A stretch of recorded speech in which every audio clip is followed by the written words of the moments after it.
Antes de que existiera el primer amanecer, antes de que el universo respirara por primera vez, Él ya estaba allí. No como un recuerdo, no como una promesa futura, sino como la gloria misma. Jesús, en su forma más pura, más eterna, más indescriptible. El Jesús que Juan vio en la isla de Patmos no era el carpintero de Nazaret, sino el Rey eterno con ojos como fuego, voz como muchas aguas y un rostro más brillante que el sol. Y lo que Juan experimentó lo dejó como muerto. Hoy, vas a descubrir quién era Jesús antes de la creación del mundo, por qué ocultó su gloria, y qué significa para tu vida aquí y ahora. Quédate hasta el final, porque lo que verás cambiará tu fe para siempre. Suscríbete ahora, activa la campanita, y acompáñanos en este viaje a la eternidad. Lo único que te pido a cambio es dar clic en el botón de suscribirte. Imagina por un momento encontrarte completamente solo, aislado en una isla rocosa en medio del mar. El viento golpea sin compasión, el agua salada se adhiere a tu piel y la soledad es tu única compañía. Así estaba Juan, el apóstol amado, exiliado en Patmos por causa de la palabra de Dios y del testimonio de Jesucristo. Era un día común, un día de adoración como cualquier otro, cuando algo que cambiaría para siempre su vida comenzó a suceder. Juan, acostumbrado a la voz suave del Espíritu, de repente escuchó un sonido que no se parecía a nada que hubiera oído antes. No era un susurro. No era una voz humana. Era como el estruendo de una trompeta que atravesaba el alma y estremecía hasta los huesos. El aire se llenó de una fuerza invisible. El corazón de Juan latía con fuerza, su respiración se aceleraba, y supo que algo sobrenatural estaba a punto de revelarse. Lentamente, como quien teme mirar lo que está detrás, giró su cuerpo hacia el origen de aquel sonido. Lo que vio no puede describirse con simples palabras humanas, pero Juan intentó hacerlo. Entre 7 candelabros de oro estaba alguien semejante al Hijo del Hombre, vestido con una túnica que llegaba hasta sus pies y ceñido con un cinto de oro a la altura del pecho. Era una figura majestuosa, pero lo más impresionante no era su vestidura, sino lo que emanaba de su ser. Sus cabellos eran blancos como la lana, blancos como la nieve. Sus ojos, como llamas encendidas, no solo miraban, sino que atravesaban. Era una mirada que penetraba hasta lo más profundo del alma, una mirada que lo sabía todo, que lo veía todo, que no podía ser engañada. Sus pies eran como bronce fundido en un horno ardiente, firmes, inquebrantables, llenos de poder. Su voz era como el rugir de muchas aguas, como si todos los océanos del mundo hablaran al mismo tiempo. Y de su boca salía una espada aguda de doble filo, símbolo de autoridad y juicio. Su rostro brillaba como el sol en su máximo esplendor. Juan, que había caminado con Jesús, que lo había visto multiplicar panes, sanar enfermos, calmar tormentas, ahora lo veía como jamás lo había imaginado. No era el maestro humilde que recorría las aldeas. Era el Rey eterno, el Alfa y la Omega, el Señor de señores, envuelto en una gloria insoportable para cualquier ser humano. El impacto fue inmediato. Juan cayó a sus pies como muerto. No fue un acto simbólico. Fue la reacción inevitable de un hombre ante la manifestación pura de la divinidad. El peso de aquella gloria, el poder que emanaba de su presencia, no dejaba lugar para mantenerse en pie. Pero en medio de esa visión abrumadora, una mano tocó suavemente su hombro. Y una voz, la misma que estremecía el cielo, le dijo con ternura: «No temas. Yo soy el primero y el último, el que vive. Estuve muerto, pero ahora vivo por los siglos de los siglos, y tengo las llaves de la muerte y del Hades». Cada palabra era un martillo rompiendo las cadenas del miedo. El que estaba delante de él no era un juez distante, sino el mismo Salvador que había entregado su vida en la cruz, ahora victorioso, con autoridad sobre la vida y la muerte. Esa declaración lo cambia todo. Significa que no hay tumba que él no pueda abrir, no hay prisión espiritual que él no pueda romper. Las llaves que sostenía no eran metálicas. Eran símbolo de poder absoluto sobre el destino eterno de cada alma. Mientras Juan permanecía postrado, la revelación no era solo para él, sino para toda la iglesia, para todos los tiempos. Jesús estaba mostrando a su siervo y a nosotros que, aunque el mundo parezca en caos, el trono sigue ocupado.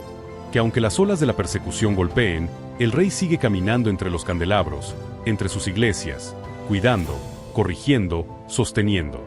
Juan, que había visto la transfiguración en el monte, ahora contemplaba algo aún mayor. No era un destello temporal de gloria. Era la gloria completa, sin velos, sin límites, sin la cobertura de la humanidad. Era el Cristo preexistente, el mismo que estaba con el Padre antes de que el mundo fuera, ahora revelado en toda su majestad. Esta visión es la respuesta de Dios a todo corazón temeroso, a toda iglesia perseguida, a todo creyente que se pregunta si vale la pena seguir adelante. Porque lo que Juan vio es la prueba de que Jesús no es un personaje del pasado, sino el Señor vivo que gobierna en el presente y en el futuro. Y esta imagen de Jesús, con ojos como fuego y voz como aguas caudalosas, no es para atemorizarnos, sino para recordarnos que el mismo poder que sostiene el universo sostiene nuestra vida. En Apocalipsis 1:19, Jesús le ordena a Juan: escribe, pues, las cosas que has visto, las que son y las que han de suceder después de estas. El mandato es claro. Esta revelación no debía quedarse en una experiencia personal, sino ser compartida con todos.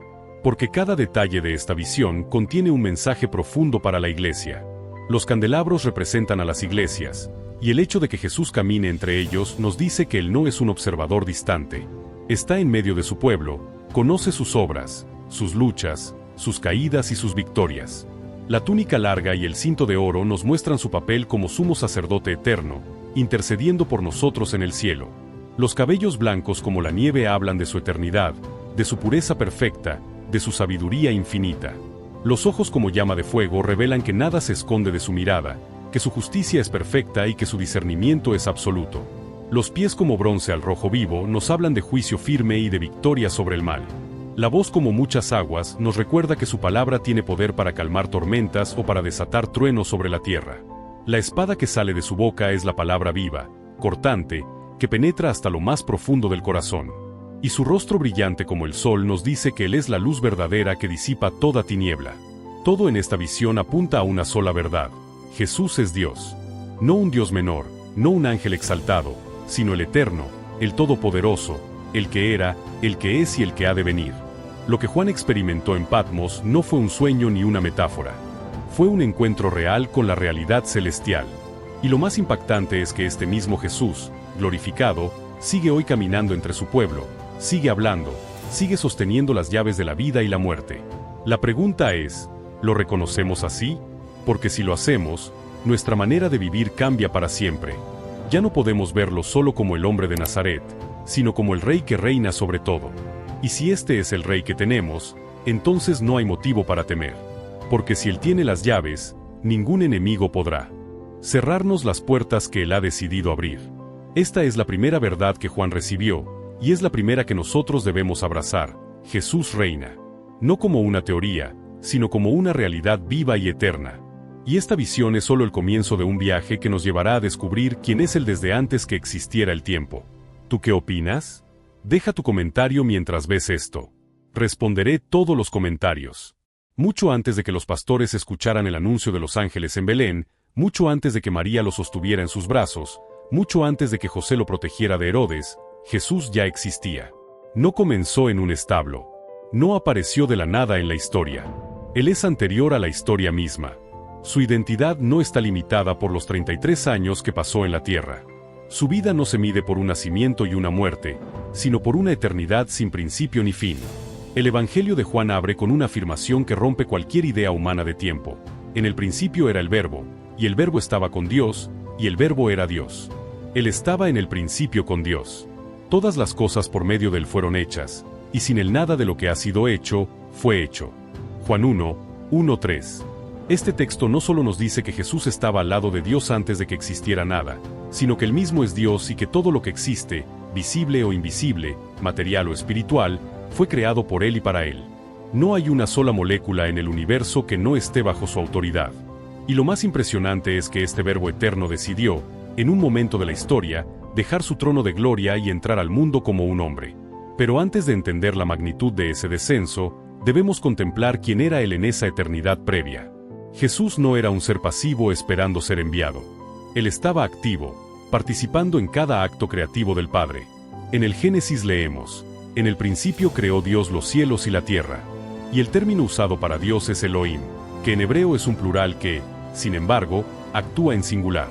Esto ya nos revela algo extraordinario: la pluralidad de la Trinidad unida en perfecta unidad. El Padre, el Hijo y el Espíritu Santo actuando en armonía.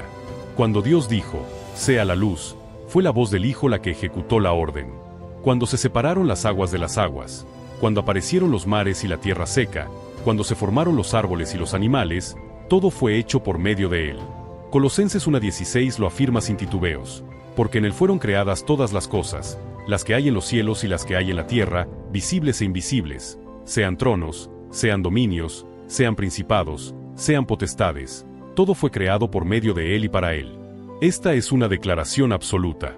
No hay rincón del cosmos donde Cristo no tenga huellas. No hay autoridad espiritual que no haya sido creada por él. No hay poder, por grande que parezca, que no esté subordinado a su voluntad. Él es antes de todas las cosas y todas las cosas en él subsisten. Esto nos lleva a entender que la encarnación no fue un inicio, sino un acto de humillación voluntaria. El apóstol Pablo en Filipenses 2, 6-7 lo describe así, el cual, siendo en forma de Dios, no estimó el ser igual a Dios como cosa a que aferrarse, sino que se despojó a sí mismo, tomando forma de siervo, hecho semejante a los hombres. Aquí la palabra clave es despojó, que en griego es kenoo, y que no significa dejar de ser Dios, sino vaciarse de la manifestación visible de su gloria. Él no dejó su divinidad, dejó de exhibirla. Imagina al Rey más glorioso del universo cubriendo voluntariamente su esplendor con el manto sencillo de la humanidad. No porque fuera obligado, sino porque quiso. Y lo hizo por amor. Este Jesús eterno, que antes de nacer en Belén ya gobernaba sobre galaxias y ejércitos de ángeles, decidió entrar al tiempo y al espacio como un niño indefenso. No eligió un palacio, eligió un pesebre. No eligió nacer en Roma, centro del poder, sino en una pequeña ciudad despreciada. No llegó con trompetas celestiales para todos, sino con un coro angelical que solo escucharon unos pastores en los campos. Esto no fue casualidad. Fue la manifestación de un principio divino. El verdadero poder no necesita ostentación. El verdadero rey puede ocultar su corona y seguir siendo rey. Y aunque en apariencia era un hombre como cualquier otro, cada paso que dio sobre esta tierra lo dio como el creador que camina entre su creación. Antes de Belén, ya había estado presente en múltiples momentos de la historia bíblica. Muchos estudiosos reconocen lo que llaman cristofanías, apariciones del Cristo preencarnado en el Antiguo Testamento. Fue él quien caminó con Adán y Eva en el huerto en la frescura del día. Fue él quien se apareció a Abraham como el misterioso Melquisedec, rey de Salem y sacerdote del Dios Altísimo. Fue él quien luchó con Jacob hasta el amanecer, dejando al patriarca cojo pero bendecido. Fue él quien se presentó ante Josué como el príncipe del ejército del Señor antes de la batalla de Jericó. En cada una de estas apariciones, no se trata de ángeles comunes. Se trata de alguien que recibe adoración, que habla con autoridad divina, que actúa como dueño y señor. Y eso solo puede hacerlo Dios mismo. En Miqueas 5:2, una profecía mesiánica habla de su origen con palabras impresionantes. Pero tú, Belén Efrata, pequeña para estar entre las familias de Judá, de ti me saldrá el que será Señor en Israel, y sus salidas son desde el principio, desde los días de la eternidad. No dice que surgirá en Belén, sino que vendrá de allí, pero que ya existía desde los días de la eternidad. Esto es radical. Jesús no fue creado. Él siempre ha sido. Y entender esto cambia completamente la manera en que vemos los evangelios. Cuando lo vemos sanando, enseñando, caminando por las calles de Jerusalén, debemos recordar que esas manos que tocaban a los leprosos fueron las mismas que formaron el polvo de la tierra para crear al hombre. Esa voz que consolaba a los afligidos fue la misma que dijo, «Sea la luz». Es imposible medir el amor que lo llevó a dejar su trono para vivir como uno de nosotros.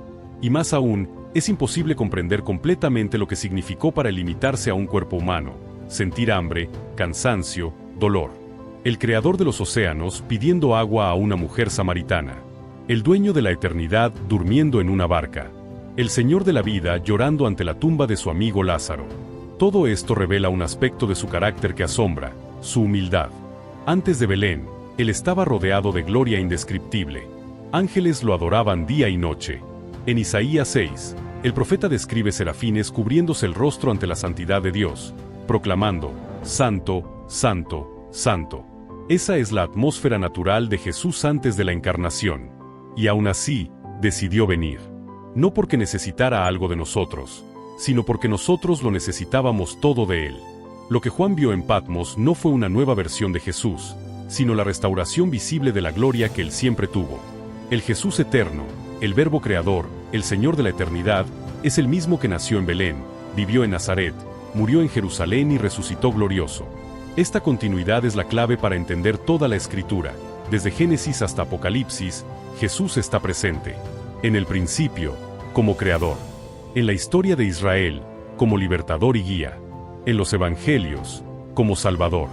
En Apocalipsis, como Rey y Juez.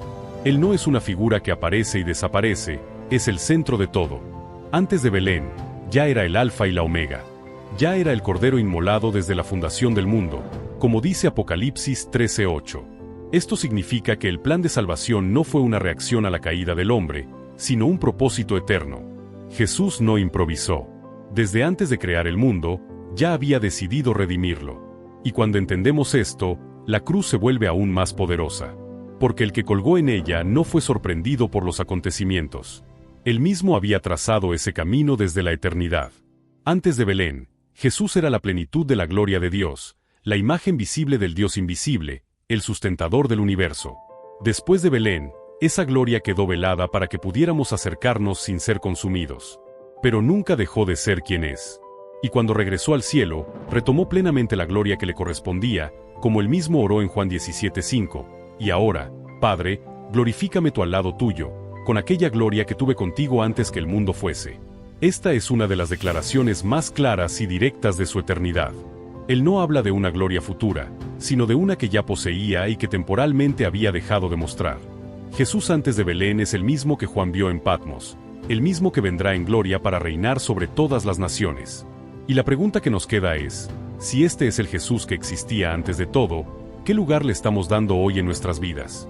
Porque si Él es el principio y el fin, si Él es el Creador y el Señor, entonces no hay espacio para una fe a medias. Él no es un maestro que podemos escuchar y luego ignorar. Es el Dios eterno ante quien toda rodilla se doblará. Antes de Belén, Jesús ya era Rey. Y siempre lo será. Hay momentos en la Biblia donde sentimos que estamos entrando en el lugar más íntimo del corazón de Dios. Juan 17 es uno de ellos. Es como si las Escrituras nos abrieran una puerta para escuchar una conversación eterna entre el Hijo y el Padre. No es un sermón para las multitudes. No es una enseñanza para los discípulos. Es la oración del Hijo de Dios momentos antes de ser entregado, una oración que no solo revela sus sentimientos en esa hora crucial, sino que expone su identidad eterna con una claridad imposible de ignorar. Jesús levanta sus ojos al cielo y dice, Padre, la hora ha llegado, glorifica a tu Hijo, para que también tu Hijo te glorifique a ti. Y poco después añade una frase que resuena como un eco desde la eternidad, glorifícame tú, Padre, al lado tuyo, con aquella gloria que tuve contigo antes que el mundo fuese. No hay metáforas aquí, no hay lenguaje simbólico. Es una declaración directa. Jesús afirma que antes de que existiera cualquier cosa, antes del tiempo, antes de los cielos y la tierra, Él ya compartía la gloria divina junto al Padre. No se trata de una gloria prestada ni concedida como recompensa. Es la gloria que le pertenece por derecho eterno. Con estas palabras, Jesús nos lleva a un lugar donde nuestra mente apenas puede sostenerse, el pasado eterno, un tiempo sin tiempo, donde solo existe la plenitud de Dios en perfecta comunión. En ese pasado sin inicio, Jesús no era un pensamiento futuro ni un proyecto en espera. Era la misma esencia de Dios, coeterno, coigual, sin limitaciones. El profeta Isaías recoge una declaración solemne de Dios: Yo soy Jehová, este es mi nombre, y a otro no daré mi gloria, ni mi alabanza a esculturas. Isaías 42:8. Sin embargo, Jesús afirma que poseía esa misma gloria junto al Padre antes de la creación. La conclusión es inevitable: Jesús es Jehová. Esta oración es un testimonio de su divinidad preexistente y de su igualdad con el Padre. Además, la forma en que Jesús habla revela una intimidad única. No pide algo que no le pertenece, pide que se restaure públicamente lo que había velado durante su misión en la tierra. Durante su ministerio, Jesús nunca dejó de ser Dios, pero su gloria estuvo cubierta, escondida detrás del velo de la humanidad. Ahora, al estar a punto de cumplir su obra redentora, pide que esa gloria vuelva a manifestarse sin restricción. Y lo hace no solo para sí mismo, sino para que el Padre sea glorificado. La gloria de uno es la gloria del otro. Aquí vemos una unidad tan perfecta que no hay competencia ni separación. El Hijo no busca exaltarse a sí mismo de forma independiente, sino que en su exaltación el Padre es igualmente exaltado. Esto rompe cualquier visión limitada que reduce a Jesús a un mero profeta o maestro moral. Él no se presenta como alguien ajeno a la divinidad, sino como participante pleno de ella. En esta oración, Jesús también define lo que es la vida eterna, y esta es la vida eterna, que te conozcan a ti, el único Dios verdadero, y a Jesucristo, a quien has enviado. Aquí Jesús vincula directamente la salvación eterna con el conocimiento de su persona. No se trata solo de creer en Dios de manera general, sino de conocer al Hijo de manera personal y verdadera. No hay vida eterna fuera de Cristo porque conocer al Padre es inseparable de conocer al Hijo. Jesús está revelando que Él es la puerta de entrada a la comunión eterna con Dios, y esa comunión es posible porque Él ha estado desde siempre junto al Padre. Esta declaración es radical. Ningún hombre santo, ningún profeta, ningún ángel se ha atrevido a decir que la vida eterna consiste en conocerle a Él personalmente. Solo Dios puede hacer tal afirmación. Y Jesús lo hace con autoridad absoluta. Otro detalle que no podemos pasar por alto es que Jesús pronuncia estas palabras sabiendo que está a horas de ser arrestado, juzgado y crucificado. Humanamente, sería el momento de mayor debilidad y humillación. Sin embargo, espiritualmente, es el momento de mayor claridad sobre su identidad eterna. Esto nos enseña que su sacrificio no fue una derrota inesperada, sino el cumplimiento de un plan eterno acordado desde antes de la creación. El apóstol Pedro lo confirma cuando escribe que Cristo, como Cordero sin mancha, ya estaba destinado desde antes de la fundación del mundo, pero manifestado en los postreros tiempos por amor a nosotros. 1 Pedro 1, 19-20. Esto significa que la cruz no fue una improvisación de Dios ante el pecado humano, sino una decisión tomada en la eternidad por amor. Y en Juan 17 vemos el corazón de ese plan, un Hijo que deja temporalmente la manifestación de su gloria para hacerse hombre, vivir entre nosotros, cargar con nuestros pecados, y luego regresar a la plenitud eterna junto al Padre. Pero no regresa solo. Él ora también para que aquellos que el Padre le ha dado estén con Él donde Él está, para que vean su gloria. Juan 17:24. Este detalle es asombroso. Jesús no solo quiere recuperar la gloria que siempre tuvo, sino compartirla con nosotros. El propósito final de la redención no es solo librarnos del pecado, sino llevarnos a contemplar y participar de la gloria eterna de Cristo. Esto es un amor que excede cualquier medida. El Hijo Eterno, que reinaba antes de que existiera el mundo, quiere que nosotros, criaturas finitas, estemos junto a Él en ese trono de gloria. En esta oración, Jesús también deja claro que su relación con el Padre no tiene principio. Habla de una gloria que tuvo antes que el mundo fuese. No dice que se le otorgó en un momento, sino que ya la poseía. Y esa gloria no puede pertenecer a un ser creado. Si Él fuera una criatura, como algunos falsos maestros afirman, no podría tener la gloria exclusiva de Dios sin caer en blasfemia. Pero al reclamarla, y al hacerlo en un diálogo directo con el Padre, demuestra que es de la misma naturaleza divina. Además, la gloria de la que habla no es solo un resplandor externo, es la plenitud del ser de Dios. Es el honor, la autoridad, el poder y la majestad que pertenecen únicamente al Creador. En el Antiguo Testamento, cuando Moisés pidió ver la gloria de Dios, solo se le permitió ver una parte, porque ningún hombre puede ver la plenitud de la gloria divina y seguir con vida. Sin embargo, Jesús vivía en esa gloria antes de encarnarse y anhela que sus discípulos puedan contemplarla plenamente en la eternidad. Esto nos da una visión más amplia de lo que significa la salvación. No es solo escapar del juicio, es ser llevados a un lugar donde veremos lo que Juan vio en Patmos, pero sin temor, sin caer como muertos, porque seremos transformados para soportar y disfrutar la plenitud de la gloria de Cristo. En la oración de Juan 17 también vemos que Jesús habla en tiempo pasado y presente con respecto a su obra y a su gloria. Esto indica que para Él, que es eterno, los eventos no están limitados por el tiempo como para nosotros. Él habla con la certeza de quien ve la historia completa, desde el principio hasta el fin, porque en Él todo está consumado. Este conocimiento absoluto refuerza su autoridad para prometer vida eterna. Si Él ha estado desde antes de la creación, entonces puede guiarnos más allá de la muerte hacia la eternidad. La conexión entre Juan 17 y Apocalipsis 1 es poderosa. En Juan 17 vemos al Jesús que recuerda y pide la gloria que tuvo con el Padre antes de todo.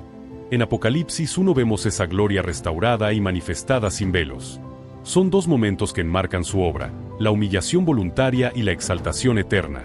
Y en medio de esos dos puntos está la cruz, el acto supremo de amor. Entender la oración de Juan 17 es entender que Jesús no vino a la tierra para convertirse en algo que no era, sino para revelar y luego restaurar lo que siempre ha sido. Es comprender que nuestra fe no está puesta en un hombre elevado por Dios, sino en Dios mismo hecho hombre. Esta oración nos invita a ver más allá de la historia terrenal de Jesús y a contemplar su existencia eterna. Nos llama a reconocer que cuando hablamos de Cristo, no hablamos de un personaje limitado por la historia, sino del Alfa y la Omega, del que estuvo con el Padre antes del primer amanecer. Y sobre todo, nos recuerda que su deseo es llevarnos con Él a ese lugar de gloria para siempre. Por eso, La gloria de la que habla en Juan 17 no es un lujo personal, es la herencia de los redimidos. Cuando Él pide ser glorificado, también está asegurando nuestra esperanza. Porque si Él vuelve a su gloria, nosotros también tendremos acceso a ella. Y esta verdad debería cambiar por completo nuestra manera de vivir ahora. Si nuestro destino es estar en la presencia del Rey Eterno, contemplando su gloria sin velos, ¿cómo no vamos a vivir con la mirada puesta en Él? Juan 17 no es solo una oración registrada para nuestra información.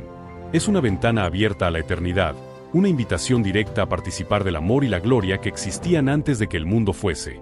Y lo más extraordinario es que esa invitación está abierta hoy, aquí y ahora, para todo el que crea en Él. Cuando abrimos la Biblia y leemos las primeras palabras "En el principio creó Dios los cielos y la tierra", solemos imaginar un acto grandioso, pero distante, casi impersonal. Sin embargo, las Escrituras nos revelan algo mucho más cercano y asombroso. Ese Dios que habló y todo existió es el mismo Jesús que más tarde caminaría por las polvorientas calles de Galilea. Él no es un mero testigo de la creación, es el Creador mismo. El Evangelio de Juan lo afirma con una precisión imposible de malinterpretar. Todas las cosas por medio de Él fueron hechas, y sin Él nada de lo que ha sido hecho, fue hecho. Juan 1:3. No hay matices aquí. No existe rincón del cosmos, desde las galaxias más lejanas hasta las partículas más diminutas, que no haya sido creado por Él. Génesis nos dice que Dios dijo, sea la luz, y fue la luz. Y ese Dios dijo no es otra cosa que la palabra activa de Dios, el Verbo, que es Cristo. Él es la voz que trae a la existencia lo que no existe. El Salmo 33:6 nos da otra pieza del rompecabezas. Por la palabra de Jehová fueron hechos los cielos, y todo el ejército de ellos por el aliento de su boca. Esa palabra no es un sonido abstracto, es una persona viva, Jesús, el Hijo Eterno. Cuando Dios formó al hombre del polvo de la tierra y sopló en su nariz aliento de vida, fue Jesús quien, con sus propias manos divinas, moldeó cada detalle. Él no era un observador desde lejos, estaba involucrado de forma íntima en cada acto creativo. Pablo lo reafirma en Colosenses 1:16-17, porque en Él fueron creadas todas las cosas, todo fue creado por medio de Él y para Él. Y Él es antes de todas las cosas, y todas las cosas en Él subsisten. Esto último es crucial, no solo creó, sino que sostiene la creación. Si hoy el universo sigue existiendo, es porque Jesús lo mantiene unido. Cada átomo, cada estrella, cada molécula de agua, permanece en su lugar porque Él lo ordena. No hay casualidad, no hay azar, hay un creador que sigue siendo el Señor de lo que creó. Este papel activo de Jesús en la creación también aparece en pasajes poéticos y proféticos del Antiguo Testamento. Proverbios 8 presenta la sabiduría hablando como una persona que estuvo con Dios desde el principio. Muchos teólogos ven aquí una referencia al Hijo Eterno. Los versículos 27 a 30 dicen, cuando formaba los cielos, allí estaba yo, con Él estaba yo ordenándolo todo, y era su delicia de día en día, teniendo solaz delante de Él en todo tiempo. Esta imagen de una presencia gozosa y activa en la obra creadora encaja perfectamente con lo que el Nuevo Testamento dice de Cristo. No era un sirviente pasivo, era el arquitecto divino. Esto también significa que todo lo que existe tiene un propósito en Él y para Él. Nada fue creado por accidente. Nada carece de sentido. La tierra, el cielo, los mares, los animales, las plantas y el hombre fueron formados con intención y diseño. Y ese diseño encuentra su centro en Cristo. Efesios 1:9-10 nos dice que el propósito de Dios es reunir todas las cosas en Cristo, tanto las que están en los cielos, como las que están en la tierra. Desde el Génesis, el plan ya estaba trazado. Cristo sería el punto de convergencia de todo lo creado. Ver a Jesús en la creación cambia nuestra perspectiva de todo lo que nos rodea.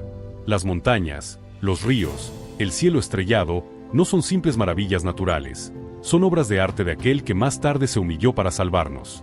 El Creador se hizo criatura. El Eterno se hizo temporal. El Inmortal probó la muerte. Y cuando entendemos que el que colgó en la cruz fue el mismo que colgó las estrellas en el firmamento, nuestro corazón no puede permanecer indiferente. Esto también nos lleva a entender que el pecado no solo rompió nuestra relación con Dios, sino que afectó la creación entera. Romanos 8:20-21 dice que la creación fue sujetada a vanidad, no por su propia voluntad, sino por causa del que la sujetó en esperanza, porque también la creación misma será libertada de la esclavitud de corrupción a la libertad gloriosa de los hijos de Dios. Es decir, la obra perfecta que Cristo creó fue contaminada por el pecado, y toda la creación espera su restauración. ¿Y quién es el encargado de esa restauración? el mismo que la creó, Jesús. Apocalipsis nos muestra que habrá un cielo nuevo y una tierra nueva, y que el trono de Dios y del Cordero estará en medio de ella. La historia comienza con Jesús creando todas las cosas y termina con Jesús renovando todas las cosas. Él es el Alfa y la Omega, el principio y el fin. Otro detalle impresionante es que, en Génesis, cuando Dios dice, hagamos al hombre a nuestra imagen, conforme a nuestra semejanza, está hablando en plural. No se trata de un plural de majestad, como algunos han dicho, sino de la comunión real entre el Padre, el Hijo y el Espíritu Santo. La imagen de Dios en el hombre es, por lo tanto, también imagen del Hijo. Fuimos creados no solo para vivir en la creación de Cristo, sino para reflejarlo a Él. Esta verdad debería impactar nuestra vida diaria. Si todo fue hecho por Él y para Él, entonces nuestra vida le pertenece por derecho. No somos dueños de nuestro propio destino, somos parte de una historia eterna donde Cristo es el protagonista. Génesis también nos muestra que el Verbo no solo crea, sino que separa, ordena y da propósito. Lo mismo hace en nuestra vida, nos llama de las tinieblas a su luz admirable, separa lo que es santo de lo que es impuro, y nos da un propósito eterno.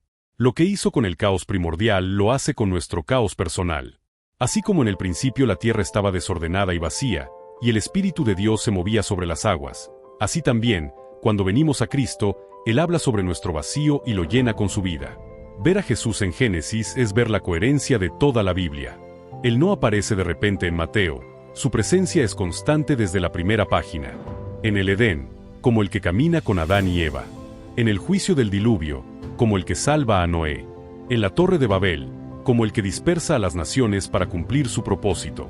En la elección de Abraham, como el que promete bendecir a todas las familias de la tierra. Él es el hilo invisible que une cada relato. Y todo esto nos lleva a una conclusión inevitable.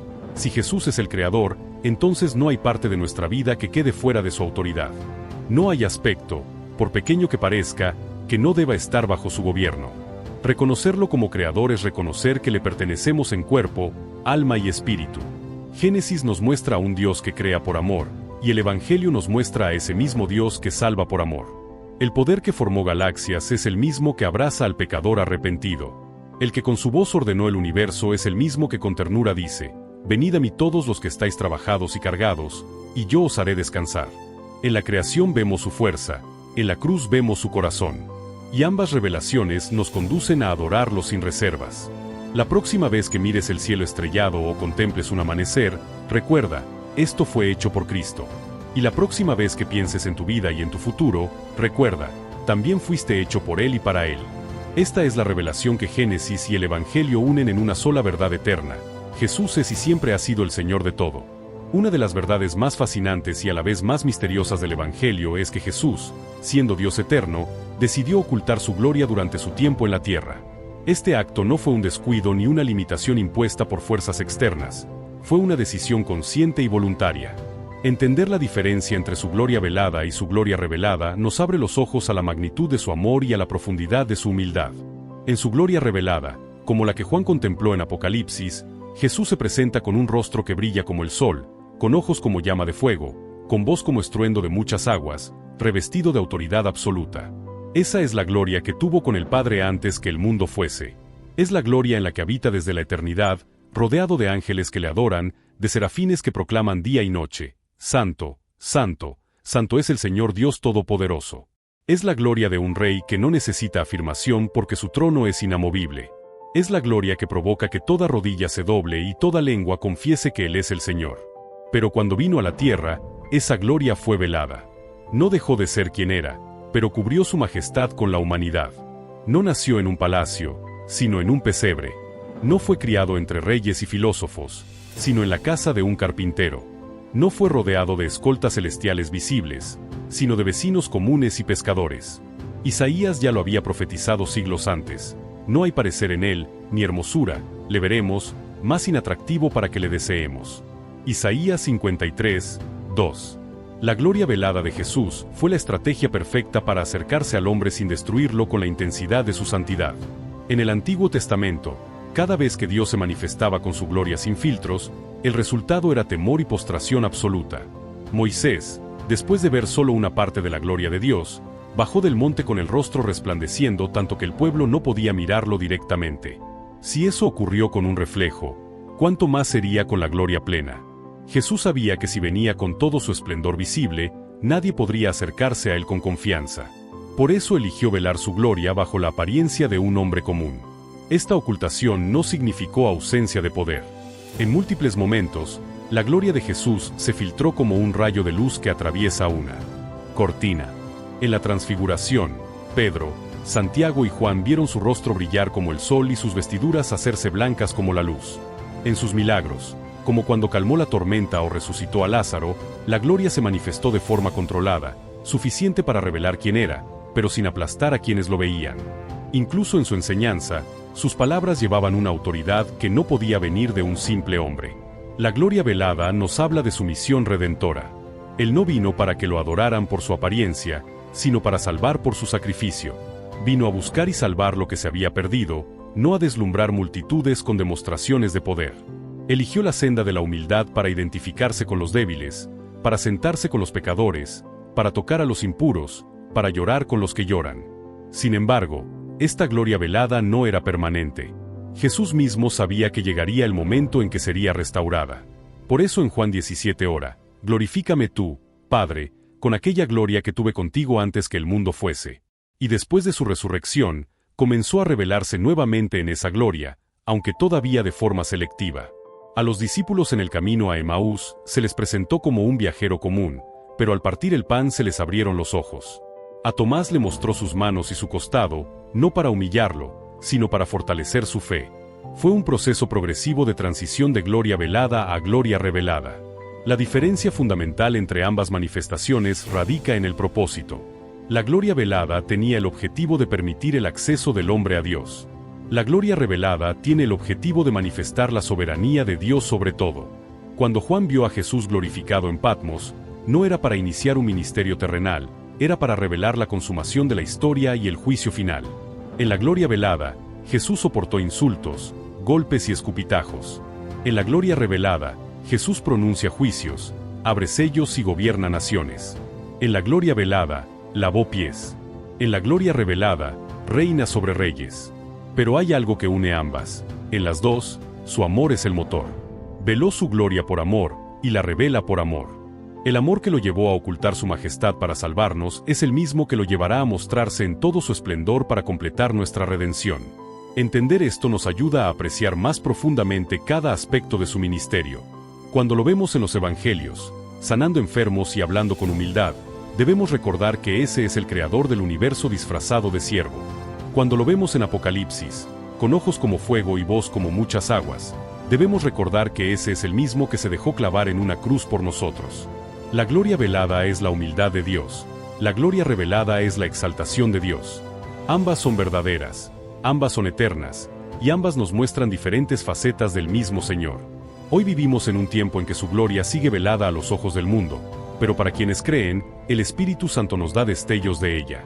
Pablo lo dice en 2 Corintios 3:18. Por tanto, nosotros todos, mirando a cara descubierta como en un espejo la gloria del Señor, somos transformados de gloria en la misma imagen, como por el Espíritu del Señor. Esto significa que aunque no vemos aún la plenitud de su gloria, estamos siendo preparados para ese día. Y cuando llegue, como dice un Juan 3:2, seremos semejantes a Él, porque le veremos tal como Él es. La diferencia entre gloria velada y gloria revelada también nos enseña sobre nuestro llamado como iglesia. Mientras esperamos su regreso, somos portadores de su gloria velada. No buscamos impresionar al mundo con poder humano, sino reflejar el carácter de Cristo en humildad, servicio y amor. Pero un día, cuando Él aparezca, su gloria será revelada en nosotros también, y lo que ahora está escondido se manifestará en plenitud. Esta es nuestra esperanza. El mismo Jesús que un día ocultó su gloria para salvarnos, pronto la mostrará para reinarnos junto a Él. Cuando observamos la Biblia en su totalidad, desde Génesis hasta Apocalipsis, descubrimos un hilo dorado que une cada relato, cada profecía, cada símbolo. Jesús no es un personaje que aparece solo en el Nuevo Testamento, ni un simple maestro que dejó enseñanzas morales. Es el corazón, la columna vertebral, el sentido de toda la historia bíblica. Sin Él, la Escritura se convierte en una colección de historias desconectadas. Con Él, todo cobra coherencia y propósito.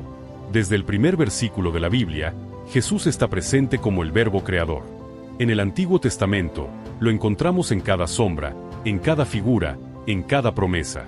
Él es el descendiente prometido a Eva que aplastaría la cabeza de la serpiente. Es el arca de Noé que salva de la destrucción. Es el cordero que Abraham ofreció en lugar de Isaac. Es la escalera que vio Jacob uniendo el cielo y la tierra. Es la zarza ardiente que habló a Moisés. Es el maná que descendió del cielo en el desierto. Es la roca que dio agua al pueblo sediento. Es el verdadero Josué que guía a su pueblo a la tierra prometida. Es el rey prometido a David, cuyo trono no tendrá fin. Los profetas lo anunciaron con precisión. Isaías lo describió como el siervo sufriente que llevaría nuestras enfermedades y cargaría con nuestros dolores, pero también como el rey glorioso que reinará en justicia. Jeremías lo llamó el renuevo justo. Miqueas profetizó su nacimiento en Belén y declaró que sus orígenes son desde la eternidad. Zacarías lo presentó entrando en Jerusalén montado en un asno, humilde y pacífico, pero también volviendo como Señor de toda la tierra. Cada página del Antiguo Testamento apunta hacia él. Jesús mismo lo afirmó en Juan 5:39, escudriñad las Escrituras, porque a vosotros os parece que en ellas tenéis la vida eterna, y ellas son las que dan testimonio de mí. Después de su resurrección, en el camino a Emaús, explicó a 2 discípulos todo lo que de él decían Moisés y los profetas. Esto significa que para entender correctamente la Biblia, debemos verla a través del lente de Cristo. El Nuevo Testamento no es un comienzo, sino la revelación plena de lo que ya estaba en germen en el Antiguo. En los Evangelios, Jesús es el cumplimiento de todas las promesas. No solo las profecías explícitas, sino también los patrones y figuras que lo prefiguraban. El sacrificio de animales en el templo apuntaba a su sacrificio perfecto en la cruz.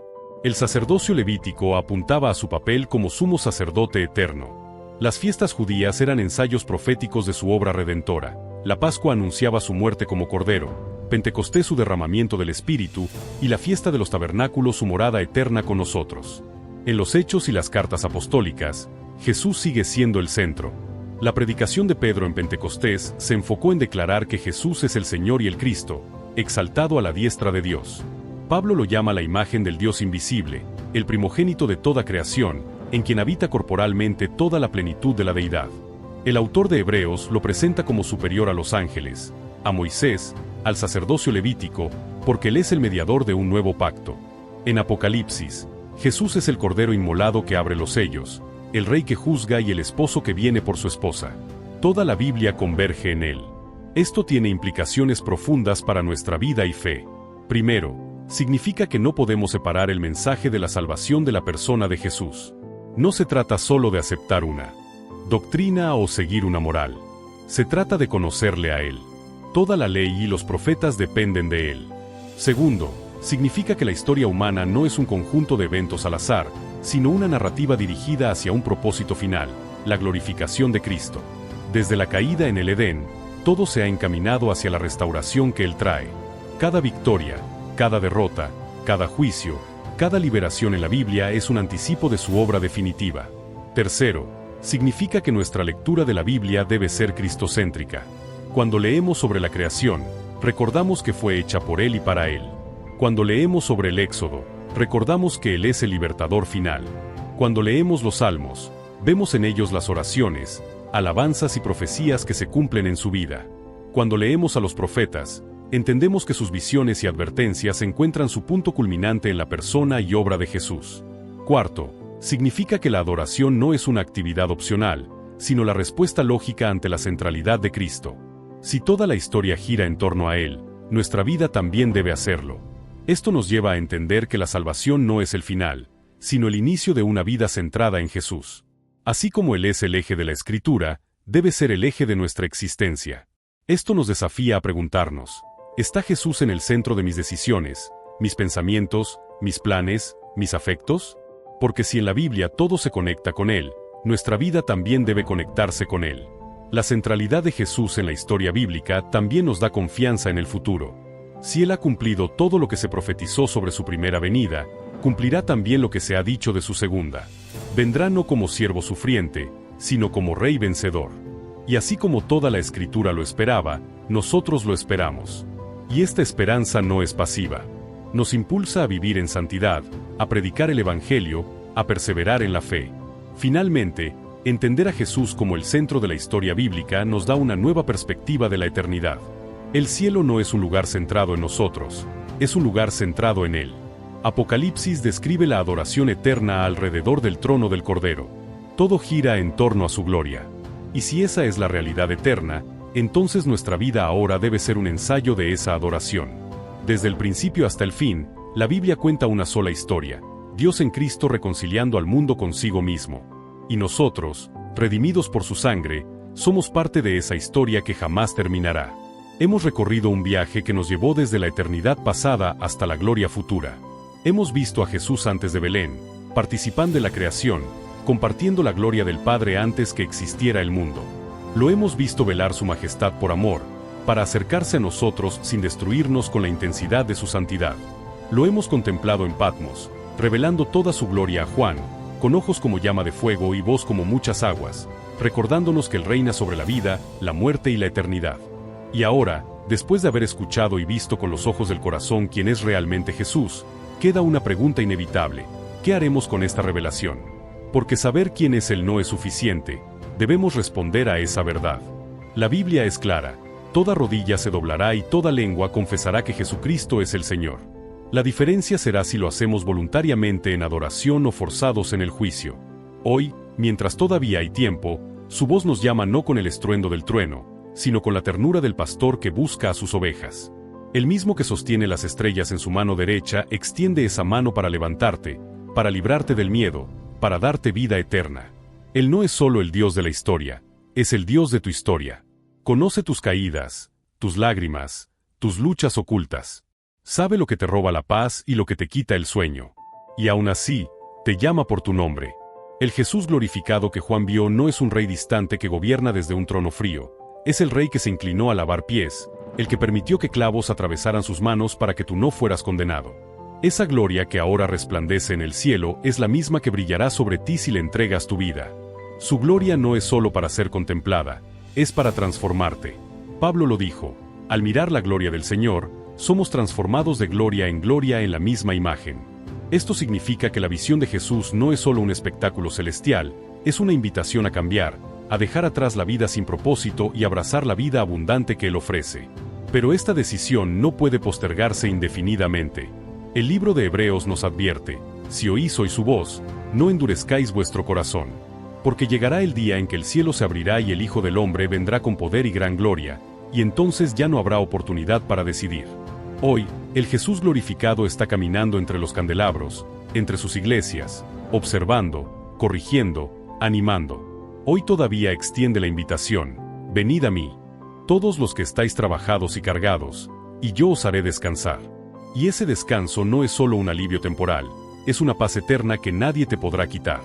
Imagina ese momento en el que finalmente le veas cara a cara, ya no a través de la fe, sino en visión plena, no con el velo de la carne, sino con ojos transformados por la eternidad. Imagina escuchar su voz, no como un eco lejano, sino como un susurro personal que dice: bien, buen siervo y fiel, entra en el gozo de tu Señor. Ese día llegará, y todo lo que hemos visto y leído se hará realidad ante nosotros. Los ojos como fuego, el rostro como el sol, la voz como muchas aguas. Y tú, de pie, no caído como muerto, sino firme porque su gracia te habrá sostenido. Pero para que eso ocurra, debes decidir ahora. No se trata de unirse a una religión o memorizar doctrinas. Se trata de rendirle el trono de tu vida a aquel que ya reina sobre el universo. Se trata de decirle: Jesús, tú eres el centro, el principio y el fin, el Señor de todo en mí. Y cuando haces esto, su gloria comienza a brillar en tu vida, no para engrandecerte, sino para que otros vean en ti un reflejo del Rey. Así como Juan fue comisionado para escribir lo que vio y transmitirlo a las iglesias, tú y yo somos enviados a mostrar con nuestra vida quién es Jesús. No con palabras vacías, sino con un testimonio que refleje su amor, su verdad y su poder. Y mientras caminamos en este mundo, lo hacemos con la certeza de que no estamos solos. El Jesús glorificado camina a nuestro lado.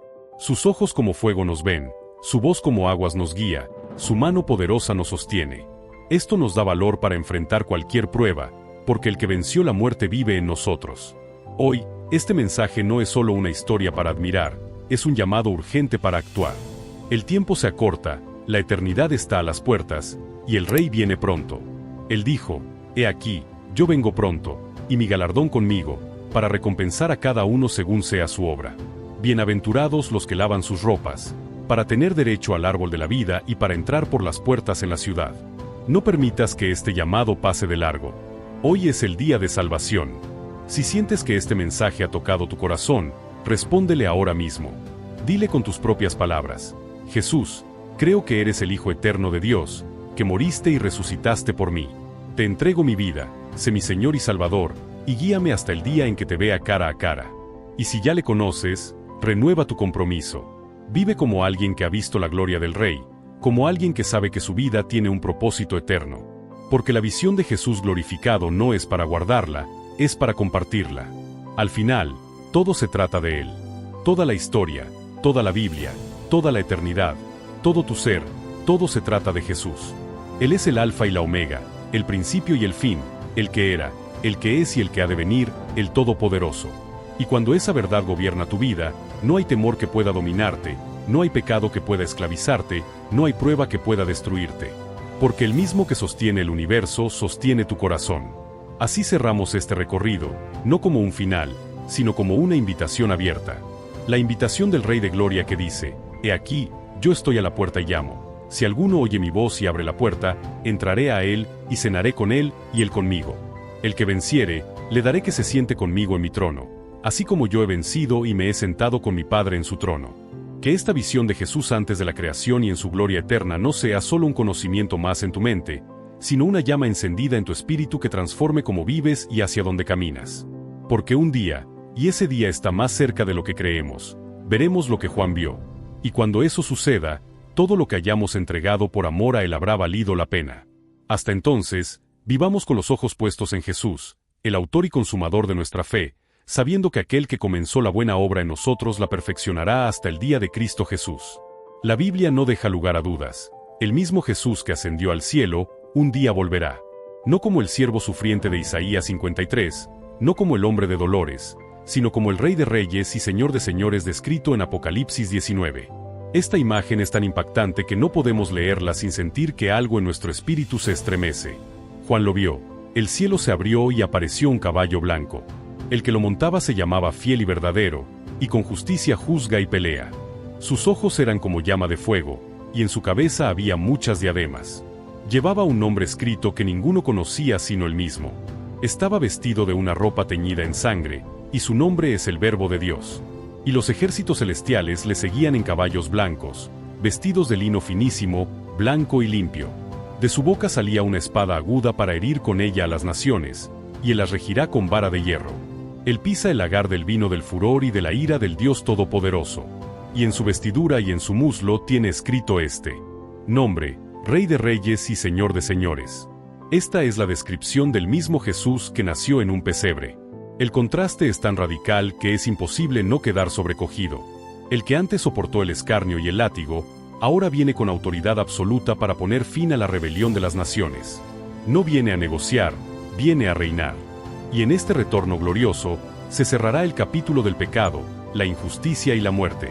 La venida de Cristo en gloria es la respuesta definitiva a la pregunta que muchos se hacen: ¿dónde está Dios cuando el mundo está en caos? La respuesta es: Él viene. Y viene pronto. Esta verdad debería marcar nuestra forma de vivir ahora. Si sabemos que nuestro Rey volverá, ¿cómo no preparar nuestro corazón para recibirlo? La Biblia compara este momento con la llegada de un esposo a buscar a su novia. En Mateo 25, Jesús contó la parábola de las 10 vírgenes, 5 prudentes y 5 insensatas. Las prudentes tenían aceite suficiente en sus lámparas y pudieron entrar con el esposo. Las insensatas se quedaron fuera. Este no es un llamado a la religiosidad vacía, sino a la preparación genuina. El aceite representa una vida llena del Espíritu Santo, una fe viva, una relación constante con Cristo. Cuando Él venga, no habrá tiempo para improvisar. La trompeta sonará, el cielo se rasgará, y todo ojo le verá. Y entonces cada uno será hallado listo, o no. Este Jesús glorificado que volverá no es diferente al que ahora intercede por nosotros en el cielo.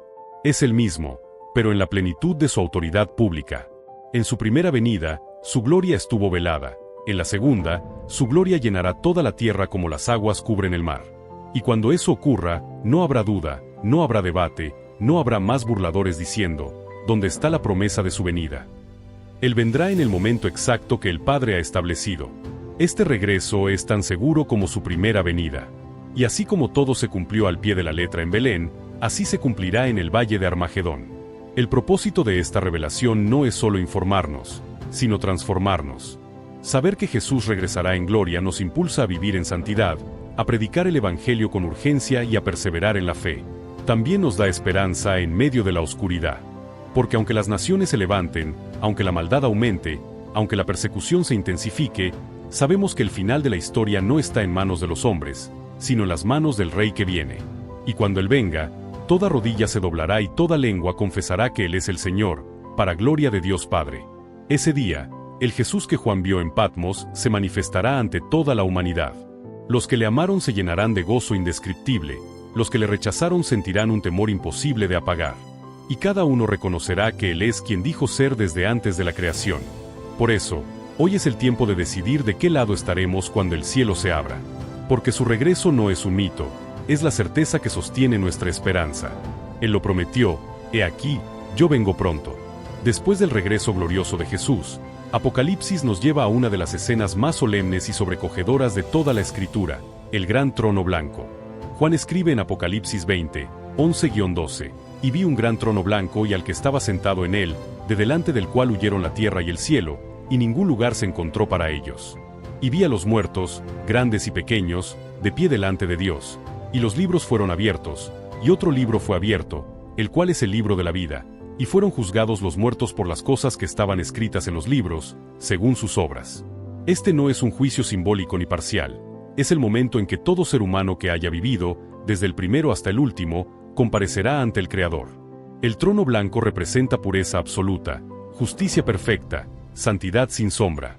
Nadie podrá manipular este juicio, no habrá abogados ni excusas, porque el juez conoce cada pensamiento, cada palabra, cada acción. Los libros contienen el registro de las obras de cada persona. Nada ha pasado inadvertido, nada se ha perdido en el olvido. El otro libro, el libro de la vida, contiene los nombres de aquellos que han sido lavados por la sangre del Cordero. Aquí se define el destino eterno de cada alma. Y lo que determina si un nombre está o no en ese libro no son las buenas obras, sino si la persona aceptó o rechazó a Jesús como Señor y Salvador. Las buenas obras son evidencia de una fe genuina, pero no la causa de la salvación. Este juicio no es para decidir si Dios es justo, es para demostrar ante todo el universo que Él lo es. Cada sentencia será reconocida como justa incluso por aquellos que sean condenados. La imagen de la tierra y el cielo huyendo de su presencia nos recuerda que en ese momento no habrá lugar para esconderse. El poder de su gloria será tan abrumador que toda creación quedará expuesta ante Él. Y aunque esta escena es imponente, para el creyente no es motivo de terror, porque nuestra condena fue llevada en la cruz por Jesús. Romanos 8:1 lo afirma. Ahora, pues, ninguna condenación hay para los que están en Cristo Jesús.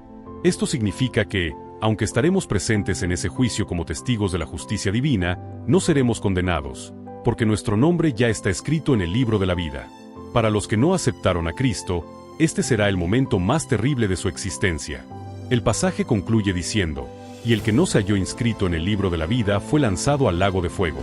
Este lago de fuego es descrito como el destino final de Satanás, la muerte y todos los que rechazaron la salvación. Es la separación eterna de Dios, sin posibilidad de retorno. Muchos intentan suavizar esta realidad, pero Jesús mismo habló de ello con seriedad. No es un invento de la religión, es la advertencia amorosa de un Dios que no quiere que nadie perezca, sino que todos procedan al arrepentimiento. Este juicio nos recuerda que la eternidad no es opcional. Todos iremos a ella, la pregunta es dónde pasaremos ese destino eterno. Y la respuesta se define ahora, no después. Cuando Juan vio esta visión, no lo hizo para que nos quedemos con miedo, sino para que despertemos a la urgencia de vivir preparados. El trono blanco es el cierre de la historia de la humanidad tal como la conocemos, pero también es la antesala de algo glorioso para los que pertenecen a Cristo, cielos nuevos y tierra nueva. Para los redimidos, este juicio será la confirmación pública de que su fe no fue en vano. Será el momento en que Dios mismo reivindique a sus hijos ante todo el universo. Y entonces pasaremos a la siguiente escena, donde no habrá más lágrimas ni dolor. Después del juicio final, Juan describe una visión que ha llenado de esperanza a los creyentes de todas las épocas, cielos nuevos y tierra nueva. Apocalipsis 21, 1-4 dice, vi un cielo nuevo y una tierra nueva, porque el primer cielo y la primera tierra pasaron, y el mar ya no existía más. Y yo Juan vi la santa ciudad, la nueva Jerusalén, descender del cielo, de Dios, dispuesta como una esposa ataviada para su marido. Y oí una gran voz del cielo que decía: He aquí el tabernáculo de Dios con los hombres, y Él morará con ellos, y ellos serán su pueblo, y Dios mismo estará con ellos como su Dios. Enjugará Dios toda lágrima de los ojos de ellos, y ya no habrá muerte, ni habrá más llanto, ni clamor, ni dolor, porque las primeras cosas pasaron. Este es el cumplimiento final del plan de redención, Dios habitando con su pueblo en un mundo completamente renovado. No se trata de un lugar etéreo y abstracto, sino de una realidad tangible y gloriosa. La Nueva Jerusalén no es solo una ciudad, es la morada de Dios con los hombres, el lugar donde la comunión rota en Edén será restaurada para siempre. Aquí no habrá pecado, no habrá enfermedad, no habrá tentación. La muerte misma será destruida. La promesa de que Dios enjugará toda lágrima es profundamente personal. Él no enviará a un ángel para hacerlo, Él mismo lo hará, mostrando que en la eternidad, el Creador se involucra en el consuelo de cada uno de sus hijos. El hecho de que el mar ya no exista simboliza la ausencia total de separación, peligro o inestabilidad, ya que en la mentalidad hebrea el mar representaba caos y amenaza. La descripción de la ciudad es majestuosa. Sus muros son de jaspe, la ciudad de oro puro como vidrio transparente, con fundamentos adornados con piedras preciosas, y sus puertas son perlas. No habrá templo, porque el Señor Dios Todopoderoso y el Cordero son su templo. No habrá sol ni luna, porque la gloria de Dios la ilumina y el Cordero es su lumbrera. Esta ciudad no es solo un lugar de belleza incomparable, es un lugar de presencia plena. Todo lo que aquí experimentamos como sombra o anticipo de la comunión con Dios allí será total y eterno. La luz de su gloria llenará cada rincón, y nada impuro entrará en ella. Esta es la herencia de los que han vencido, de los que han perseverado hasta el fin. Y lo más extraordinario es que esta eternidad no será una inactividad aburrida, sino una vida plena, creativa, llena de propósito, adoración y servicio. Gobernaremos junto a Cristo, exploraremos las riquezas de su gracia, y cada día será una nueva revelación de su gloria infinita. El cielo nuevo y la tierra nueva nos recuerdan que la historia no termina con destrucción, sino con restauración. Lo que el pecado arruinó será reparado en una escala mayor y más gloriosa que el Edén. Y allí, en ese lugar perfecto, siempre veremos el rostro de Jesús. Entre todas las promesas de la eternidad, hay una que supera a todas: veremos su rostro. Apocalipsis 22, 3-4 dice: Y no habrá más maldición, y el trono de Dios y del Cordero estará en ella, y sus siervos le servirán, y verán su rostro, y su nombre estará en sus frentes. Desde el principio, el mayor anhelo del corazón humano ha sido ver a Dios. Moisés pidió: muéstrame tu gloria. David escribió: tu rostro buscaré, oh Señor. Pero en este mundo caído, esa visión plena es imposible, porque nadie puede ver a Dios y vivir. En la eternidad, todo impedimento será quitado, todo velo será retirado, y contemplaremos al Cordero en toda su hermosura. Ver su rostro no es solo un acto de observación, es la culminación de una relación. Es reconocer en esos ojos como fuego al que nos buscó cuando estábamos perdidos, al que nos perdonó cuando no lo merecíamos, al que nos sostuvo cuando queríamos rendirnos. Será un momento de indescriptible intimidad, donde todo lo que hemos creído por fe será confirmado por vista. Y en ese instante, todo dolor, toda duda, todo sacrificio parecerá insignificante comparado con la gloria de su presencia. Llevar su nombre en nuestra frente es símbolo de pertenencia eterna. Ya no habrá más confusión sobre a quién pertenecemos, estaremos marcados para siempre como suyos. En un mundo donde tantos buscan identidad en cosas pasajeras, este será el sello definitivo de quienes somos, hijos de Dios, siervos del Rey Eterno. Contemplar su rostro será el cumplimiento de todas las promesas, el fin de toda espera, el inicio de una eternidad de comunión perfecta. Cada momento de nuestra vida cristiana, cada oración, cada acto de obediencia, cada lágrima derramada por amor a Él, nos habrá estado llevando a ese instante. Y cuando lo veamos, no necesitaremos más explicaciones. Su sola mirada responderá todas nuestras preguntas. Su sola presencia sanará todas nuestras heridas. Y en su rostro veremos reflejada toda la historia de la redención, desde la cruz hasta la gloria.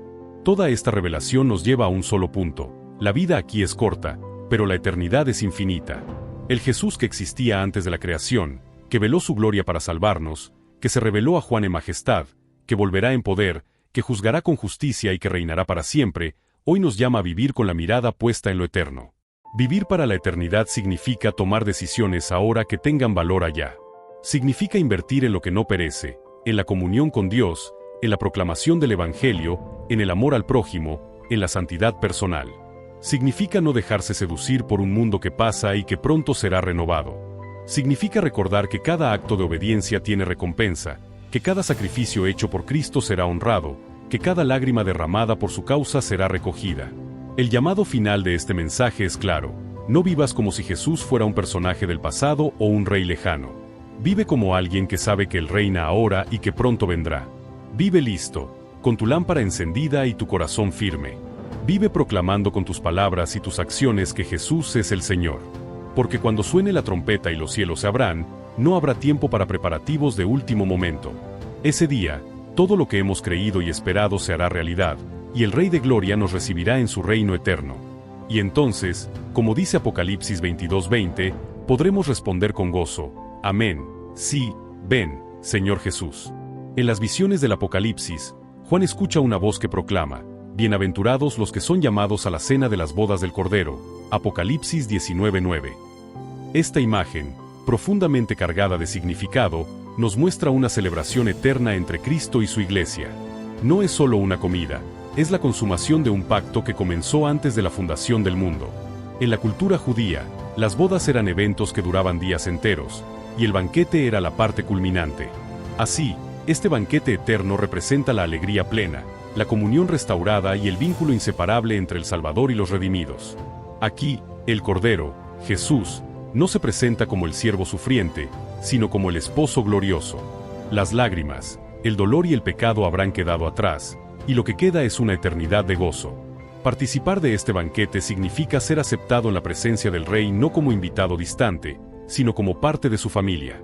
Las bodas del Cordero son el momento en que la fe se convierte en vista, en que las promesas se cumplen, y en que el amor que Él derramó en la cruz encuentra su respuesta en una multitud vestida de lino fino, limpio y resplandeciente, símbolo de las acciones justas de los santos. No es casualidad que Jesús usara tantas parábolas sobre banquetes y bodas, porque en ese día, el gozo será indescriptible. Cada alma redimida estará allí, cada historia de gracia se unirá en un coro de adoración. Este banquete es también un recordatorio de que la salvación no es un camino solitario hacia una nube lejana, es una invitación a una comunión eterna con el Creador, en la mesa donde Él mismo servirá. Jesús prometió en Mateo 26:29: No beberé más de este fruto de la vid, hasta aquel día en que lo beba nuevo con vosotros en el reino de mi Padre. Este será ese día. Y cuando levante la copa, será el brindis que selle para siempre nuestra unión con Él.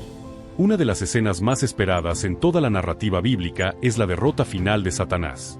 Apocalipsis 20:10 declara: Y el diablo que los engañaba fue lanzado en el lago de fuego y azufre, donde están la bestia y el falso profeta, y serán atormentados día y noche por los siglos de los siglos. Este momento es la culminación de miles de años de rebelión y engaño. Desde el Edén, Satanás ha intentado oponerse al plan de Dios, pero siempre dentro de los límites que el Creador le ha permitido. Sin embargo, llega el día en que su influencia terminará para siempre. Ya no podrá tentar, ya no podrá acusar, ya no podrá destruir. El lago de fuego no es su reino, como a veces se representa erróneamente, sino su condena eterna. La Biblia deja claro que este lugar fue preparado para el diablo y sus ángeles, Mateo 25:41, no para la humanidad. Lamentablemente, aquellos que rechacen la salvación compartirán su destino, no porque Dios lo desee, sino porque han elegido seguir su rebelión. Esta derrota final es un acto de justicia divina. No habrá apelación, no habrá posibilidad de retorno. Y con la eliminación definitiva de Satanás, el universo será purificado de toda presencia del mal.